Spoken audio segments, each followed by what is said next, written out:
السلام علیکم. محمد افضل صدیق اپنے پروگرام میس ویوز کے ساتھ حاضر خدمت ہے. بہت یہ ہمیں کسی کی خوشی جب وہ گلے لگے ہوئے تصویر نجیب اللہ ہے، انسپیکٹر ہیں ایف آئی میں، سب انسپیکٹر ہیں. میں بھی بعد میں بتاتا ہوں ذرا وہ بات کیا ہے. حکومت نے پاکستان پی آئی اے کی فروخت کی تو پیسوں کے دروازے کھول دیے، اور بڑی چونکا دینے والی خبر اب سامنے آئی ہے. امریکہ نے ایران کے ساتھ روس پر دباؤ ڈالنے کے لیے ایک بل پیش کر دیا. پیش رفت کیا ہوا؟ کچھ نہیں ہو رہا.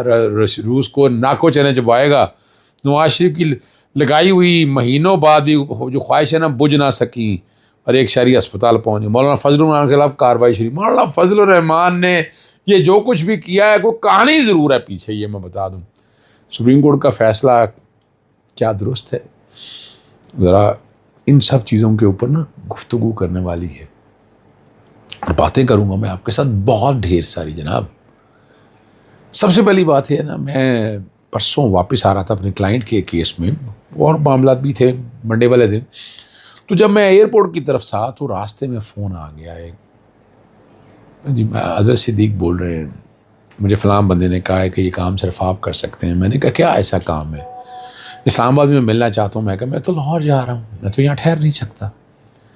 اور الٹیمیٹلی جو ہے وہ پھر کیا کرتے ہم میں نے باتیں سنی ساری رات کو. میں نے سارے ٹیم کے ذمہ کام لگایا، نوٹس ڈالا، اور کل میں نے ریٹ فائل کی. ایشو بڑا سیدھا سا تھا. نجیب اللہ سب انسپیکٹر ہے، اور وہ بیسیکلی جو پہلے اسی پہ بات کرتا ہوں میں آپ کے سامنے. ذرا بنیادی طور کے اوپر جو ہے نا روس جانے کے لیے تھا، پاکستان کی نمائندگی کرنی تھی، ٹھیک ہے نا جی. انٹرنیشنل ہارس بیک آرچری، وہ جو گھوڑے پہ بیٹھتے ہیں اور نیزہ لگا کے مارتے ہیں نا، اس کی بچی ہوئی چھوٹی 14 سال کی ہے. اب یہ ایک لڑائی چل رہی ہے. شریف آدمی ہے، میں نے اس کو دیکھ لیا. وہ کسی افسر کے ساتھ لڑائی چل رہی تھی. وہ ٹرانسفر کبھی لاہور سے اٹھا کر کوئٹہ پھینک دیں، پھر گوادر پھینک دیں. تو وہ اپنی ایک لڑائی اور جنگ لڑ رہا تھا. اس میں مجھے بتایا نہیں تھا. الٹیمیٹلی آج ہیئرنگ ہوئی جسٹس خالد اسحاق صاحب کے پاس. پہلی فرصت میں انہوں نے نوٹس کیا، پوچھا کہ یہ بچی کا معاملہ ہے، اس معاملے کو ٹیک اپ کرنا ہے. بعد میں نے کوشش کی کہ میں اپنے طور پر معاملے کو، پتہ لگا کہ اس کے خلاف کوئی انکوائریاں چل رہی ہیں. اب حالات بڑے ہیں، مجھے تو پتہ ہی نہیں تھا. میں نے اس سے پوچھا کہ تم کیا چاہتے ہو؟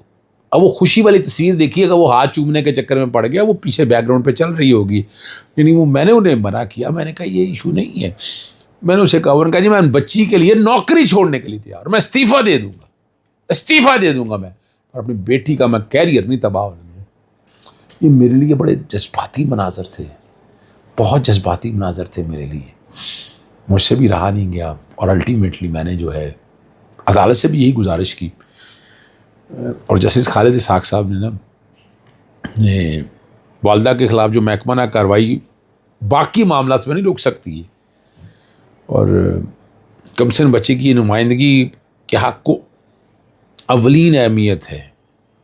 بچوں کو بین الاقوامی مقابلے میں شرکت سے محروم نہیں کیا جا سکتا. اور وطن واپسی پہ انڈر ٹیکنگ میں نے جمع کروائی، وہاں پر واپسی کی ٹکٹ اور ویزا کی بنیاد پر عبوری ریلیف دے دی ہے، اور آج ہی این او سی جاری کرنے کا حکم دیا ہے. اور اگر این او سی نہ جاری سنا، امیگریشن کام عدالتی حکم پر بیرون ملک کی اجازت دیں. اور 16 سے 30 جولائی تک ہونے والے انٹرنیشنل ہارس بیک آرچری مقابلے میں پاکستان کے نمائندے، اور کیس جو ہے نا سپتمبر میں چھٹیوں کے بعد ملتوی کر دیا. یہ میرے لیے بڑی، یہ دیکھیں کچھ کامیابیاں ایسی ہیں جو بندہ بھول نہیں سکتا. یہ ایک بہت بڑی کامیابی تھی میرے لیے. میں اس کو چھوٹی کامیابی نہیں سمجھتا، لیکن میری والدہ کی دعائیں. جب وہ دفتر میں داخل، مجھے یاد ہے دفتر میں میری والدہ کہا کرتے دفتر میں آئے وہ خالی نہ جائے. تو میں ڈرتا ہوں ان باتوں سے. میں مفاد عامہ میں اور عام آدمی کے کام میں پیچھے نہیں ہٹتا یاد، اور نہ میں نے پیچھے ہٹنا ہے.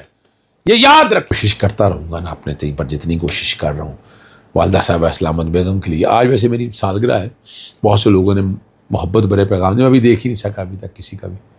رات میری بیٹی نے میرے ساتھ کیک کاٹا، میں وہ بھی نہیں لگا سکا. اتنا ٹائم نہیں ہوتا، اتنا وقت نہیں ہوتا میرے پاس.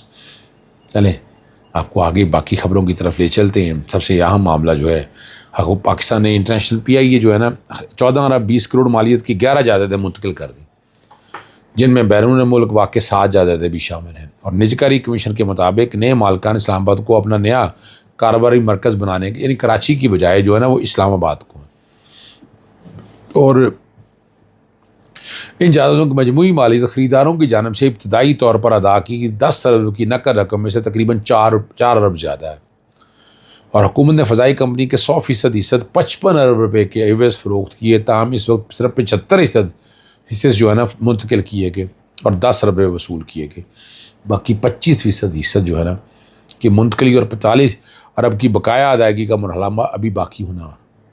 یہ تفصیلات جو ہے نا نجکاری سیکرٹری عثمان باجوہ نے سینٹ کی قائمہ کمیٹی برائے نجکاری کے اجلاس میں پیش کی، جہاں بڑے ہوائی اڈوں کے نجی شعبوں کے حوالے تقسیم کرنے والی کمپنیوں کی نجکاری اور فضائی کمپنیوں کی جائیداد سے متعلق معاملات زیر غور تھے۔ نجکاری سیکرٹری کے مطابق جو انہوں نے بتایا 11 جائیدادیں جن کی مالیت 14 کروڑ 20 ہے، یعنی وہ بنیادی طور کے اوپر یہ ساری باتیں جتنا بھی یہ کر دیں گے اجلاس کی صدارت جو ہے نا سینیٹر عفنان اللہ خان نے۔ اب ہنسی آتی ہے، ایسے لوگ بھی صدارت کرتے ہیں، آج چلے مذاق کا نہیں کہا ہے، مذاق کا نہیں لیجیے گا۔ اور باقی 23 جائیدادیں پاکستان انٹرنیشنل ہولڈنگ کمپنی کے پاس برقرار رکھی گئی ہیں۔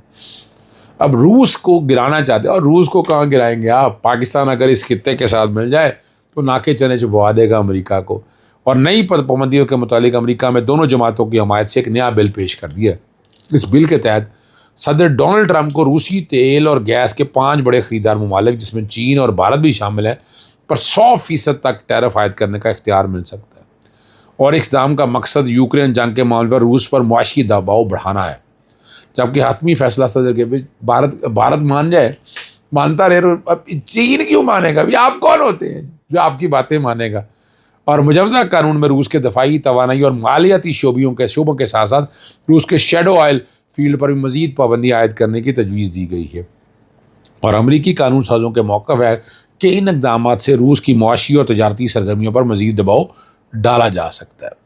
لیکن دوسری طرف اگر دیکھا جائے، امریکہ نے ایک پھر ایران کے خلاف بحری کارروائیاں تیز کرتے ہوئے خلیج عمان میں اپنی موجودگی بڑھا دی، ایران کی بندرگاہوں سے آنے اور جانے والے جہازوں پر پابندیاں عائد کر دیں۔ سینٹ حکام کے مطابق 20 سے زیادہ امریکی بحری جنگی جہاز جو ہے نا سینکڑوں فوجی تیاری اس آپریشن میں سرگرم ہیں، اور محکمہ خزانہ جو امریکہ ہے اس نے ایران سے متعلق نئی پابندیاں بھی نافذ کر دی۔ انہوں نے کہا جی ایران کے مرکزی بینک سے منسلک متعدد ڈیجیٹلی والٹس پر پابندیاں عائد کر دی، $130 ملین سے زائد مالیت کے اثاثے منجمد ہو گئے، اور امریکہ کا کہنا ہے کہ وہ منی لانڈرنگ کے خلاف کارروائیاں جاری رکھتے ہوئے ایرانی حکومت کی ان رقوم تک رسائی سے روکنے کی کوشش کرے گا، اور جنہیں واشنگٹن جو ہے نا غیر قانونی سرگرمیوں سے حاصل شدہ قرار دیتا ہے۔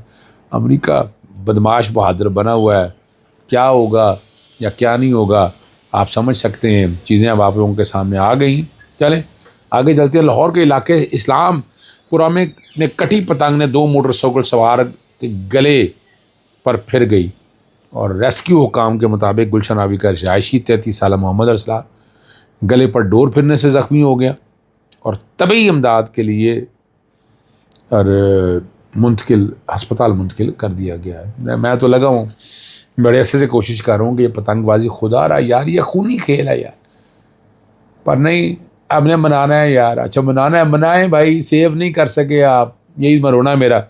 اب وفاقی آئینی عدالت نے ہار اسٹیل مل ریفرنس کرنے کے خلاف درخواست پر نیب کو نوٹس جاری کر دیا، اور آئندہ جو ہے نا سماعت تک جو ہے نا اسٹیٹس کو برقرار رکھا ہے۔ اب وکیل نے کہا ہے کہ جعلی دستاویزات سے قرض حاصل کیا گیا۔ جسٹس حسن ندوی نے کہا کہ پہلے احتیاط نہیں کی جاتی، وقوع کے بعد جاگتے ہیں، کیا اس وقت دستاویز کو کراس چیک نہیں کیا جانا تھا؟ وکیل بینک نے کہا کہ فراڈ قرض کی صورت میں کیا گیا۔ جسٹس عامر فاروق نے کہا کہ کیس میں مرکزی نقطہ نیب فیصلے کو چیلنج کرنے کا، نیب نے اضافی دستاویز جمع کرانے کی استدعا کر دی، اور مزید تحقیقات جو سماعت ہوگی اب نیب اب جوری وفاقی آئینی عدالت اپنے پاؤں پہ کھڑا ہونا شروع ہوگی، اور یہاں اب مولانا فضل الرحمان کے خلاف کہ پورے پاکستان میں اب اندراج مقدمہ کی درخواستیں آ رہی ہیں۔ اب اس پہ اندراج کیا ہوگا وہ ایک علیحدہ بات ہے، مقدمہ کیا بنے گا، اب یہ باتیں پہلے ہی ہوتی رہتی ہیں، میں ان میں کسی میں نہیں جانا چاہتا۔ اور ایڈیشنل سیشن جج فیصل جمیل نے 28 جولائی کو طلب کر لیا، یہ لاہور کے اندر بھی آیا ہوا ہے، اور دنیا کی صف اول فوج کے اگینسٹ زہر اگلا، سیاسی فائدے کے لیے شہداء کی تذلیل کی۔ یہ مولانا فضل الرحمان کا وہ بیان ہے جو زیر بحث ہے، اور باتیں بہت سی ہو رہی ہیں. ہونا کیا ہے وہ آپ کو بھی پتہ ہے, ہمیں بھی پتہ ہے. مولانا فضل الرحمان کو اتنی آسانی سے ہاتھ نہیں لگایا جا سکے گا. اجازت چاہتا ہوں. السلام علیکم. اللہ حافظ. پاکستان زندہ باد.